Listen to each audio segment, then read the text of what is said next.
Well, that was 18 years ago. Charles Osgood could do the same story today.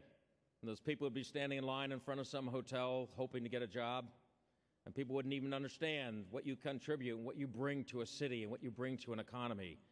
And we've got to change that, and it's so very, very important we work on that. One of the areas I'd like to touch on is the international area. And when you look at international travels, how important it is. Let me give you a few statistics. In 1994, the United States enjoyed 9.4%, almost 1 in 10 international travelers who traveled around the world came to the U.S. In 2000, now this is before September 11th, that number had dropped to our share was 7.4%.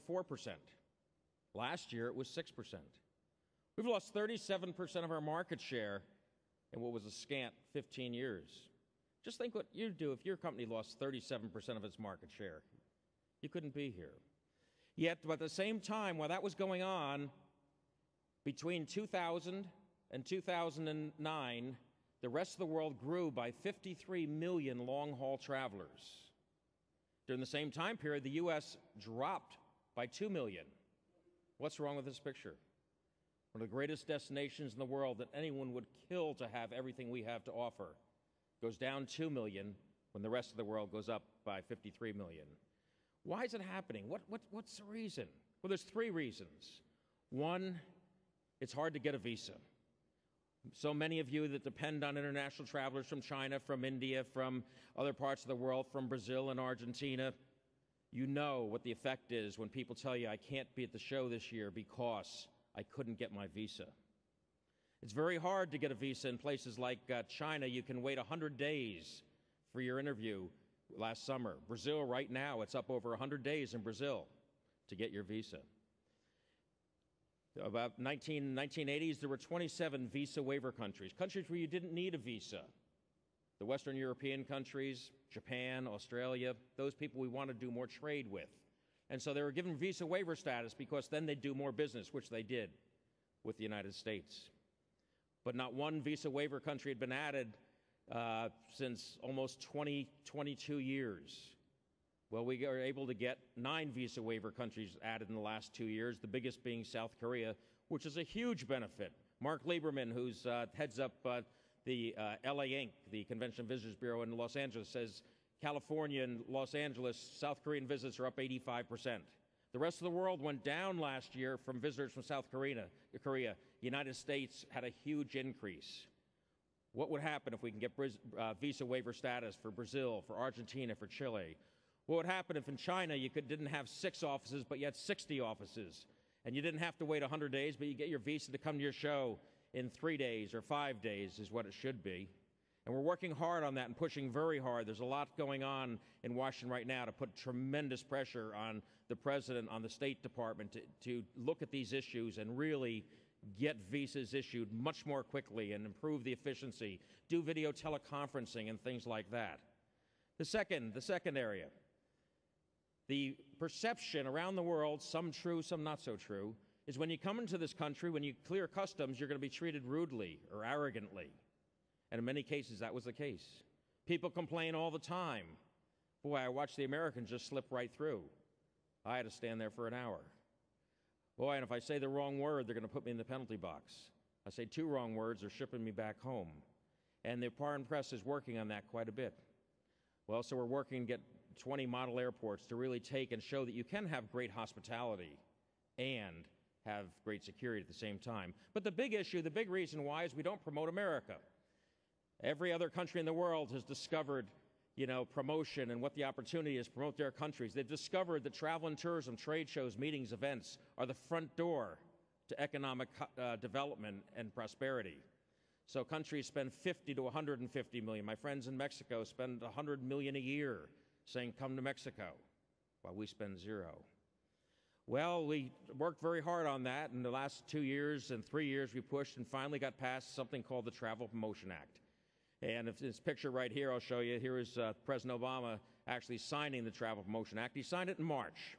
And what the Travel Promotion Act is going to do, it's real simple. It's going to build a $200 million fund to promote America. Yet not one of those dollars comes from a U.S. taxpayer. We ask the people who, when they have to go online and register now, which they must do by law, every 2 years they pay a $14 fee. When you and I go to the UK, in our ticket, depending if we're coach or first class, is anywhere from $100 to $200 charge. Germany's just putting in a $33 per trip charge. But there's $14, we collect the $14, and $10 that goes towards the opportunity to promote America. They're collecting $350,000 a day. This fund will grow with no question to over $120 million. And we'll have the Travel Promotion Act. And then the industry will have to match, but we have to match in kind. So if you begin promoting or you bring people to a trade show and you promote to people to come here, we can use those kinds of dollars as in kind.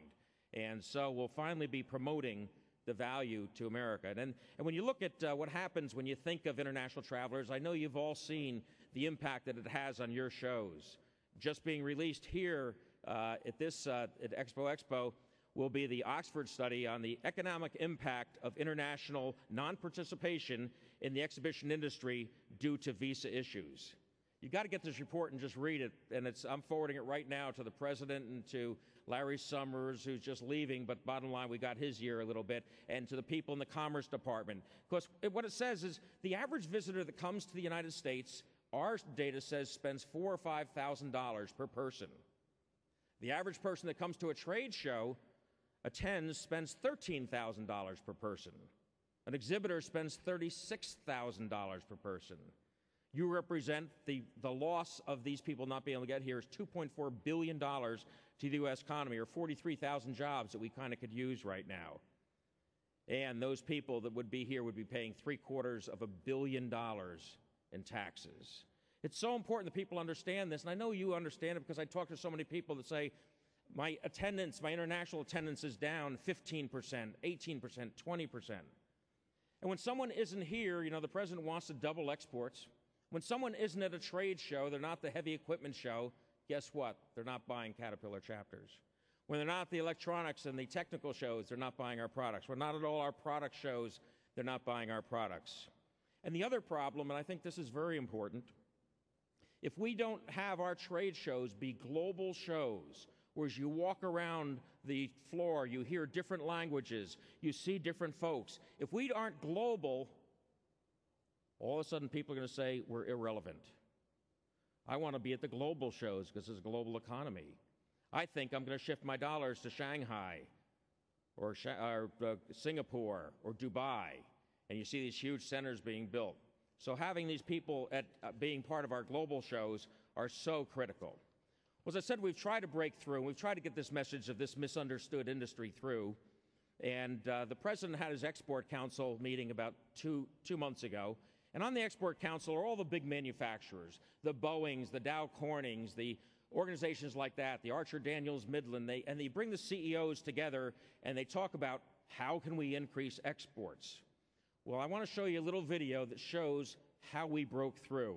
Can we roll the video from the President's Export Council, please? In this year's State of the Union address, I set a goal for America.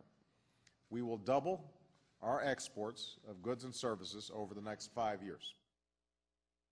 Dr. Summers, do you have a comment as you reflect on the meeting? My guess is that the single largest lacuna in a 25-year basis in the U.S. effort around competitiveness is actually in the tourism area, where I think we just lag way behind.